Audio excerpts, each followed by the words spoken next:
ゃあ私が初対面の日本人にハグしたらちょっとびっくりしちゃう？びっくりします。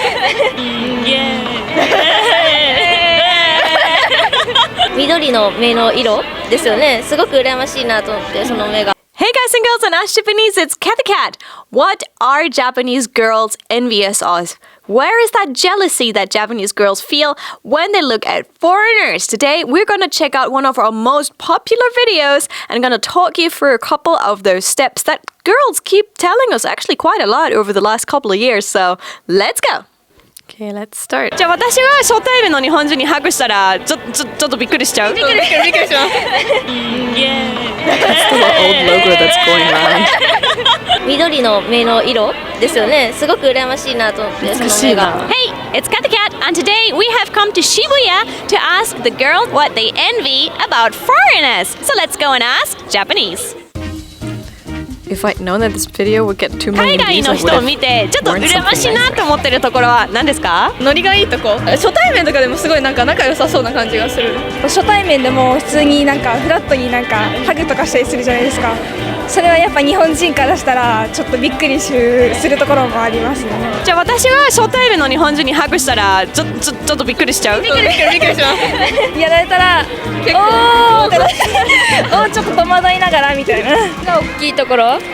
Right. Number one is how you react to strangers. Shotaiman is the word for a person that you met for the first time. So in English, you would say stranger, but actually if you take the specific word for it, it goes a person that you are meeting for the very first time. So it might be a friend that gets introduced to you by another friend. It might be a colleague.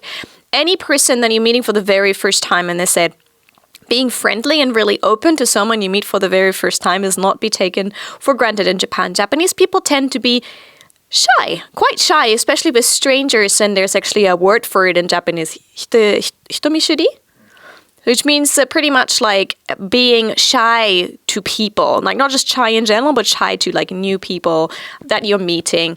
And I think that really crystallizes out that many Japanese people feel a little bit timid when they meet you for the first time, and then doing things that you do naturally, which might be a handshake, a hug, or maybe even those kisses on the cheek that people used to do for introductions with each other or do in Western countries. Those ones are definitely taboo. So you'll never be too close to a stranger. Generally, if you meet a stranger and you get to introduce to someone, you don't touch at all. You will have full-on conversations and everything without touching at all. Not when you say hello, and even not when you say goodbye. So yeah, being open to strangers is a very, very different thing here in Japan. NEXT 目が大きいところ？そう、私目が青いところがすごい綺麗だなと思います。あとスタイルがいいところとかですね。例えば何のスタイルが好きですか？足がすごい長かったり、あとはまあ女性がすごい理想的なスタイルだなって思います。Okay, the size of the eyes is often discussed. Now, not in this video, but in some of the other videos we've spoken about as well, is the type of eye crease. So Japanese people take a lot of attention, or put a lot of attention on what kind of eye crease you have, how big the width is from your crease, from like your first lid to your crease, how much of the crease disappears, if there is a crease, is there not a crease. Like, these are all things that as a Westerner I've never really cared about and I never really looked at. But even speaking with some of my colleagues, they would say, oh yeah, he has a very pretty eye crease, and she did this with her crease. And also in recent interviews when we talked about plastic surgery, many people said that girls will get surgery in order to create the eye crease or try to create it with makeup. And one more was style. Style ga ii. When I started this first, I thought, oh, people are stylish in the English word sense, which means, you're very fashionable. But in Japanese, style ga ii generally actually means you're slender. It pretty much means like tall, skinny, slender, those kind of things. So you don't say style ga ii to someone who's dressed fashionably. You say to someone who will look good in that kind of skinny fit fashion, which I at first didn't realize when I started doing this. And there seems to be an image that the Westerners are all very tall and pretty and skinny, because that's what people see here in the media. It's like, models, TV personalities, everyone, they all look very, very style ga ii. Not just stylish, but, perfect. So that's the thing that many people actually mention. So yeah. Now, when you go to H&M, you'll see Western models. Makes sense. But if you go to Uniqlo in Japan, which is a Japanese company, they exclusively, or pretty much almost exclusively, use Western models too. So that's one of the way they brand, but also the way they kind of push that. So again, it's like the ideal image of the Westerner. Another funny thing I realized is if you get a catalog of a fashion catalog, any kind of fashion catalog out here, generally all the fashion pages are Japanese people, and then all the underwear pages are Westerners exclusively. And that's probably because in Japan, usually if you want to see like a cute model or cute idol in their underwear, you pay for their special like books where you can see them in their underwear. So I guess they just took the Japanese models out and put the Western models in to model underwear. That's the only weird explanation I can get for this. Yeah, I find it confusing. でも結構みんな西洋系の人とか結構アメリカ系の人みんなスタイルいいと思う。ヨーロッパの人とかも綺麗だし、欧米の人も綺麗だし、もう羨ましいです。今月の人でも羨ましい。自由な感じ、いいなと思います。例えば何ですか？ノリとかどういうところがノリがいいと思いますか？明るく返してくれたり、フレンドリー？フレンドリー？初対面でもイエーイ。こういうところですか？そうですね。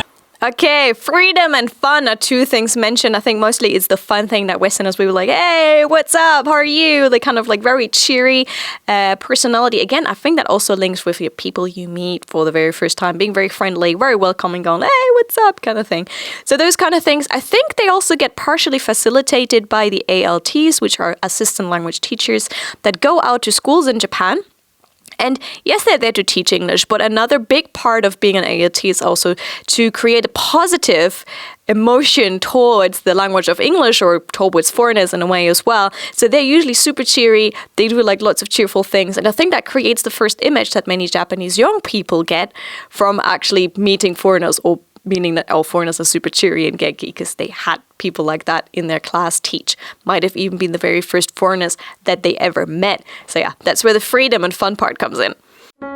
よろしくお願いします。鼻が高い。鼻高いって日本でいいことですか？はい。みんな羨ましがってます。なんでですか？ちっちゃい鼻の方が可愛いじゃないですか？なんでですか？綺麗に見える。横顔がやっぱ綺麗に見える。日本の女の子は憧れだと思います。Yeah, the tall nose thing. I might have mentioned this before, but in Japan, having a tall nose is a beauty ideal. And then in the West, some people don't like tall noses. And again, I think it's the grass is always greener on the other side, really, because dainty, small noses are seen as something cute, and then tall noses are seen as something elegant, something of beauty here in Japan. So that's a real contrast we're having there. ちょっと待ってね。私この前新宿で道を聞かれたんですけど、なんかこう海外の人だからこそ東京に来た時にこう人に道とか聞けて、でも実際私とか東京にいても分かんなくても聞けなくて、携帯とか自分でググるっていうのが多いんで、すごいそこは羨ましいなと思います。I think this links back into people being very shy, especially to strangers. So instead of calling out to a stranger and asking them for help, many Japanese people would rather prefer to look on their smartphone and maybe look for a certain location is. And then again, if they still don't know how it is, they will not again ask a stranger. They will try and go to some sort of official for help. So if it's something you're looking for example, within a department store, there will be an information booth where they will ask, or they will go to like one of those Koban police boxes and ask there for help and where to go. So first, try not to ask strangers, but if you have to ask strangers, then ask strangers whose job it is.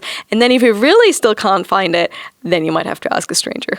お疲れ様です。やっぱり色白な人が多いので、しかもお綺麗で、しかも鼻が高いじゃないですか。で見てて羨ましいなと思って、お目目もパッチリで緑の目の色ですよね。すごく羨ましいなと思って、その目がでいつも綺麗だなと思って見てます。外国の方を。Especially with that girl who was speaking about like tall noses and Western images. I'm not sure if you can see it on your screen, but when I met her, she really put a lot of effort into the right usage of highlighting and blending in order to make her nose look a little bit taller, which then worked with the whole setting of the movie in the end of the video that we're filming. So that was interesting. And finally, when we ask Japanese girls on the streets of Tokyo what kind of ideal they have in mind, it's generally celebrities, TV stars, pop stars, and they tend to be Caucasian, and I think that's because this is one of the most represented in culture. American movies are here. I think there's a lot of American movie influence, so that seems to be the most represented. Next one is generally Asian pop stars and similar things, famous people. In this video, it was someone from China, but recently because of the K-pop boom, it used to be a lot of K-pop idols or TV personalities. And then finally, people of color are very much underrepresented, but in some of the videos we've done after that, we had people mentioning people of color as well that they admire. And I think, again, that's because they're very underrepresented in Japanese media. You don't really see that many people of color in Japanese media at all, so hopefully that will change in the future. So people see the beauty in the beauty and have a new beauty ideal in the future. You'll find out. So thank you very much for watching. I hope you enjoyed this. We've done more videos on jealousy and similar things like that, on just generally Japanese culture and what people really think of here. Be sure to come into our library and check out some of these things. Thank you so much for watching this video, and I hope to catch you soon here on the Ask Japanese channel, coming from Tokyo right out to you, no matter where in the world you are. See you!